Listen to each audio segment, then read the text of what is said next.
औज़ुबिल्लाहिमिनश्शैतानिर्रजीम बिस्मिल्लाहिर्रहमानिर्रहीम अस्सलामु अलैकुम वरहमतुल्लाहि वबरकातुहू। मैं ओखला और मुस्तफ़ाबाद की विधानसभा की आवाम का बेहद शुक्रिया अदा करता हूँ कि आप तमाम ने मिलकर शिफाउर रहमान के लिए और ताहिर हुसैन साहब के लिए आपने अपने वोट का इस्तेमाल किया।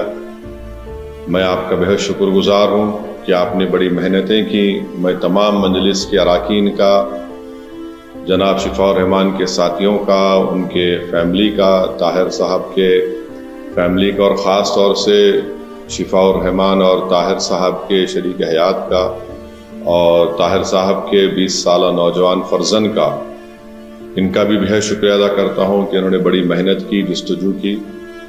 मैं शुक्रगुजार हूँ इम्तियाज़ जलील साहब का, जो वहाँ के सेंट्रल ऑब्जर्वर थे इन दोनों असम्बली कॉन्स्टिट्यूंसीज के, शोएब जामाई साहब का। नतीजा जो हम चाह रहे थे नहीं आया है, मगर मुझे यकीन है कि हम तमाम के हौसले बुलंद हैं और बुलंद रहेंगे और इंशाअल्लाह ताला हम अपनी इस लड़ाई को जारी रखेंगे। जमहूरियत हमको इस बात की इजाज़त देती है कि हम अपने पसंद के उम्मीदवारों को उतारें। हमारी कोशिश शुरू से यही थी और यही रहेगी कि हम अपनी एक आज़ाद सियासी क़यादत को बनाएंगे ताकि वो वहाँ की रियासत के असम्बली में जाकर आवाम के बेबाक मसाइल को उठा सकें बेबाकी से। तो इंशाअल्लाह कोशिश जारी रहेगी और मुझे उम्मीद है कि इंशाअल्लाह ताला हम तमाम लोग दुआ करेंगे कि ताहिर साहब को, शिफाउर रहमान को जल्द से जल्द और दूसरे जो लोग पिछले 5 साल से जेल में हैं उन तमाम को बेल मिलेगी, वो अपने घर को वापस आएंगे और इंशाअल्लाह मुझे यकीन है कि वो तमाम के तमाम बेकसूर साबित होंगे।